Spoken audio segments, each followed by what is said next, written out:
पाकिस्तान में गंदम, आटे और चावल की कीमतों में हालिया इजाफे की क्या वजूहात हैं? अस्सलाम वालेकुम friends and welcome back to our channel. Friends, Pakistan एक एग्रीकल्चरल लैंड है जिसकी मईशत बड़ी हद तक फसलों ख़ुसूसन गंदम, चावल और कपास पर मुनहसर है। गंदम और चावल ना सिर्फ हमारी ग़िज़ाई सलामती के ज़ामिन है बल्कि इनकी फराहमी और कीमतें डायरेक्टली एक आम आदमी की ज़िंदगी को इम्पैक्ट डालती हैं। हालिया दिनों में मुल्क भर में आटे और चावलों की कीमत में अचानक इजाफा हुआ है जिसने अवाम को शदीद परेशानी में मुब्तला कर दिया है। सवाल ये है कि आया ये इजाफा सैलाब के सबब रसद में होने वाली कमी से हुआ है या ये ज़ख़ीरा अंदोज़ी या मसनूई बहरान का कोई नतीजा है। फ्रेंड्स, इन सारी बातों को हम अपने इस वीडियो में डिस्कस करेंगे, लेकिन वीडियो की जानिब चलने से पहले मेरी आपसे रिक्वेस्ट है कि अगर आप इस चैनल पर नए हैं तो चैनल को जल्दी से सब्सक्राइब कर लें और बेल नोटिफिकेशन को लाजमी क्लिक करें ताकि हमारी अपकमिंग वीडियोज़ आपको मिलती रहें। तो फ्रेंड्स, पाकिस्तान में अगस्त 2025 के दौरान शदीद बारिशों और सैलाब ने पंजाब के कई अजला को मुतासिर किया। कई गोदामों में ज़ख़ीरा शुदा गंदम ज़ाया हुई और सप्लाई लाइन मुतासिर हुई। इस वजह से फ्लोर मिल्स और मार्केट में गंदम की दस्तयाबी कम दिखाई गई। अब एक्सपर्ट्स का मौक़िफ़ है कि गंदम वाफर मिकदार में मौजूद है, लेकिन फ्लोर मिल्स और बड़े ताजर कीमतों को मसनूई तौर पर बढ़ा रहे हैं। वह गंदम खरीद कर ज़ख़ीरा करते हैं और जब कीमतें बढ़ती हैं तो इसे महंगे दामों फ़रोख्त करते हैं। यही वजह है कि 20 किलो आटे का थैला चंद दिनों में 1450 से बढ़कर 2500 रुपये तक जा पहुँचा। गवर्नमेंट ने इस साल गंदम का मुकर्ररा हदफ 32 मिलियन टन हासिल ना होने के बावजूद काश्तकारों से गंदम नहीं खरीदी। इसके नतीजे में किसानों को कम कीमत पर अपनी गंदम बेचना पड़ी, जबकि बाद में यही गंदम ज़ख़ीरा अंदोज़ों के हाथ चढ़ गई। मजीद बना पंजाब हुकूमत ने बैनुल सूबाई नकलो हमल पर पाबंदी लगा दी, जिससे खैबर पख्तूनख्वा और बलूचिस्तान में आटा मजीद महंगा हो गया।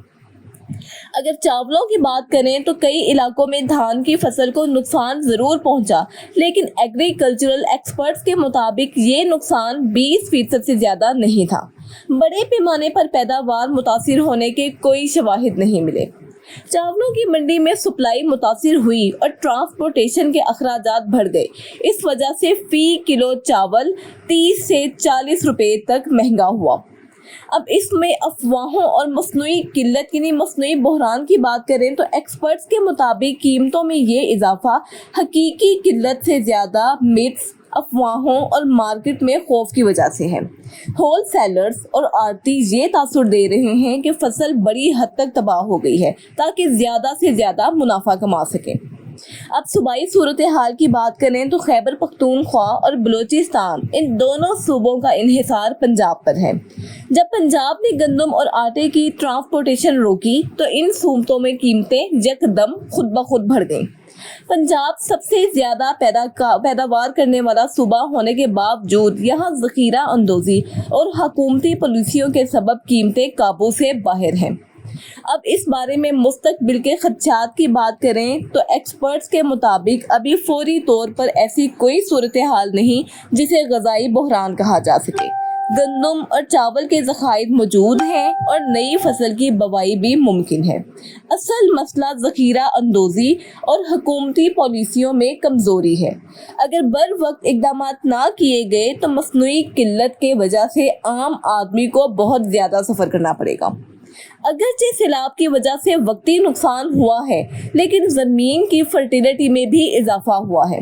नवंबर में जब नई गंदम की बुवाई होगी तो उम्मीद है कि बेहतर फसल पैदा होगी, बशर्ते कि हुकूमत किसानों को सपोर्ट फराहम करे। अब हम अपनी बात को कंक्लूड करें तो पाकिस्तान में गंदम, आटे और चावलों की कीमतों में हालिया इजाफा ज़्यादातर मसनूई बहरान और ज़ख़ीरा अंदोज़ी का नतीजा नज़र आता है। अगरचे सैलाबी सूरत हाल ने रसद को वक्ती तौर पर मुतासिर किया है, अब इस हालात में हुकूमत को चाहिए कि सरकारी गोदामों से वाफर मिकदार में गंदम मार्केट में फराहम करे, बैनुल सूबाई तरसील पर पाबंदी को ख़त्म करे, ज़ख़ीरा अंदोज़ों के खिलाफ सख्त से सख्त कार्रवाई कार्रवाई करे, काश्तकारों से बराह रास्त इजनास खरीद कर किसानों को मुनसिफाना कीमत पर दे। अगर ये इकदाम ना किए गए तो मुस्तकबिल में ग़ज़ाई अफराते ज़र बढ़ने का खदशा है, जिससे न सिर्फ आम आदमी बल्कि मुल्की मईशत पर भी शदीद दबाव पड़ सकता है। वी होप कि ये वीडियो आपको इन्फॉर्मेटिव लगी होगी। अगर आप ऐसी मज़ीद वीडियोस देखना चाहते हैं तो हमारे चैनल के साथ कनेक्टेड रहें। Stay blessed, stay happy. अल्लाह हाफिज़।